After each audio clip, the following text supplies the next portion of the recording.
Assalamualaikum warahmatullahi wabarakatuh. Perkenalkan, kami dari kelompok 4 yang beranggotakan Bunga Rizky, Indah Safitri, Nur Indasari, Nusti Herlina, dan Widianti dari Prodi PGSD semester 6A ingin mempresentasikan sebuah video mengenai interaksi manusia dan lingkungannya. Berikut videonya dan selamat menyaksikan. Pertumbuhan dan perkembangan manusia. Yang pertama, fase-fase pertumbuhan. Istilah pertumbuhan digunakan untuk menunjukkan perubahan pada fisik biologis. Manusia sebelum terbentuk menjadi individu baru akan mengalami tahap-tahap pertumbuhan yang dimulai pada bulan pertama hingga bulan ke-9 kehamilan. Yang kedua, ada fase-fase perkembangan. Istilah perkembangan digunakan untuk menunjukkan adanya perubahan pada aspek psikologis. Secara psikologis, manusia mengalami perkembangan sebagai berikut. Yang pertama, ada fase bayi dan kanak-kanak. Secara kronologis, masa bayi berlangsung sejak seorang individu manusia dilahirkan dari rahim ibunya sampai berusia sekitar 1 tahun. Sedangkan masa kanak-kanak adalah masa perkembangan berikutnya, yaitu dari usia 1 sampai 6 tahun. Yang kedua, ada fase anak-anak. Masa anak-anak yaitu berlangsung antara 6 sampai 12 tahun. Selanjutnya yang ketiga, ada fase remaja. Masa remaja adalah masa pertumbuhan langsung selama kurang lebih 11 tahun, mulai usia 12 sampai 21 tahun pada wanita dan 12 sampai 22 tahun pada pria. Selanjutnya, yang keempat ada fase dewasa. Masa dewasa awal, fase pertumbuhan saat seorang remaja mulai memasuki masa dewasa, yakni usia 21 sampai 40 tahun. Selanjutnya yang kelima, ada fase setengah baya. Masa setengah baya adalah masa yang berlangsung antara usia 40 sampai 60 tahun. Dan yang terakhir, ada fase usia tua. Usia tua adalah masa terakhir kehidupan manusia. Masa ini berlangsung antara 60 tahun dan berhembusnya nafas terakhir. Selanjutnya yaitu lingkungan hidup dan ekosistem. Lingkungan hidup adalah apa saja yang kaitannya dengan kehidupan, khususnya kehidupan pada manusia. Lingkungan hidup dibagi menjadi beberapa kelompok. Yang pertama yaitu lingkungan hidup atau biotik. Contohnya yaitu manusia, hewan, tumbuhan, dan bakteri. Dan lingkungan tidak hidup atau abiotik. Contohnya air, udara, lalu iklim, dan sebagainya. Selanjutnya yaitu lingkungan alamiah dan lingkungan buatan. Lingkungan alamiah contohnya yaitu hutan, gunung, laut, sungai, danau, dan lain-lain. Lingkungan buatan contohnya yaitu kolam renang, waduk, taman, dan lain sebagainya. Selanjutnya yaitu lingkungan prenatal atau sebelum kelahiran dan lingkungan postnatal yaitu setelah kelahiran. Selanjutnya yaitu lingkungan biofisis yang terdiri dari biotik dan abiotik, dan lingkungan psikososial yaitu persepsi tentang bagaimana lingkungan memperlakukan kita. Selanjutnya yaitu lingkungan air, lingkungan udara, lingkungan tanah, lingkungan biologis, dan lingkungan sosial. Selanjutnya yaitu kombinasi dari lingkungan-lingkungan di atas. Selanjutnya hubungan manusia dengan alam. Pertama, paham determinisme yaitu menempatkan manusia sebagai makhluk yang tunduk pada alam. Yang kedua yaitu paham posibilisme. Manusia mempunyai peranan penting dalam mengontrol kehidupan.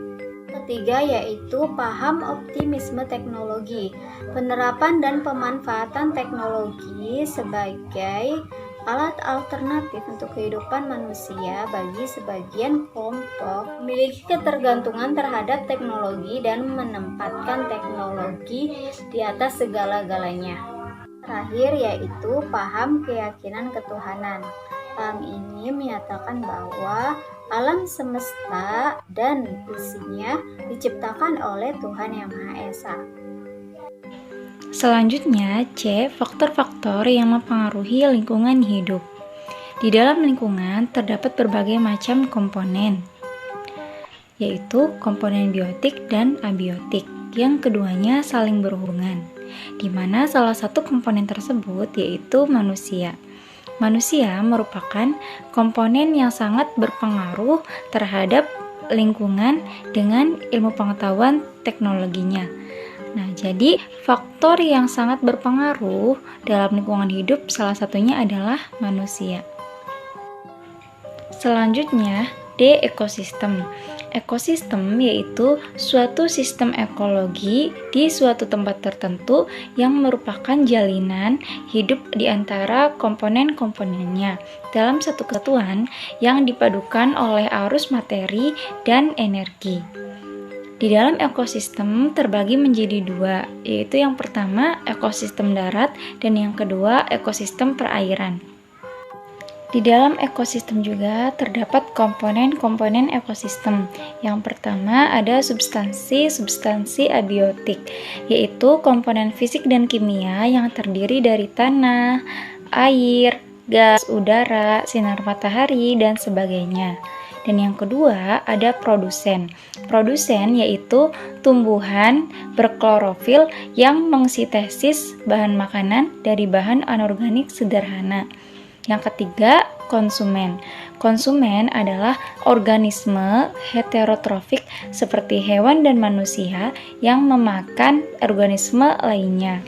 Dan yang terakhir, pengurai. Pengurai adalah organisme heterotrofik yang menguraikan bahan-bahan anorganik. Selanjutnya, peran manusia dalam lingkungan hidup. A. Manusia dalam keseimbangan ekosistem. Dalam suatu ekosistem, terdapat suatu keseimbangan yang dinamakan homostatis, yaitu kemampuan ekosistem untuk menahan berbagai perubahan dalam sistem secara keseluruhan. Keseimbangan itu diatur oleh berbagai faktor yang sangat rumit. Dalam mekanisme keseimbangan ini, termasuk mekanisme yang mengatur penyimpangan bahan-bahan, pelepasan hara makanan, yang mengatur organisme, dan produksi serta dekomposisi bahan-bahan organik.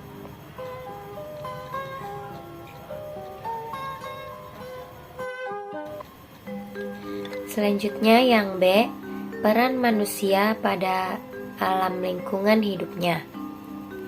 Nah, jika kita menelusuri kembali sejarah peradaban manusia di bumi ini, kita akan melihat adanya usaha dari manusia untuk menyempurnakan serta meningkatkan kesejahteraan hidupnya demi kelangsungan hidup jenisnya.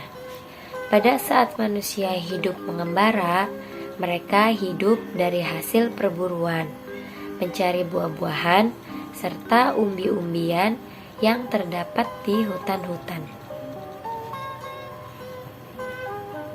Sumber daya alam. Sumber daya alam terbagi menjadi dua. Yang pertama ada sumber daya alam yang dapat diperbaharui dan sumber daya alam yang tidak dapat diperbaharui.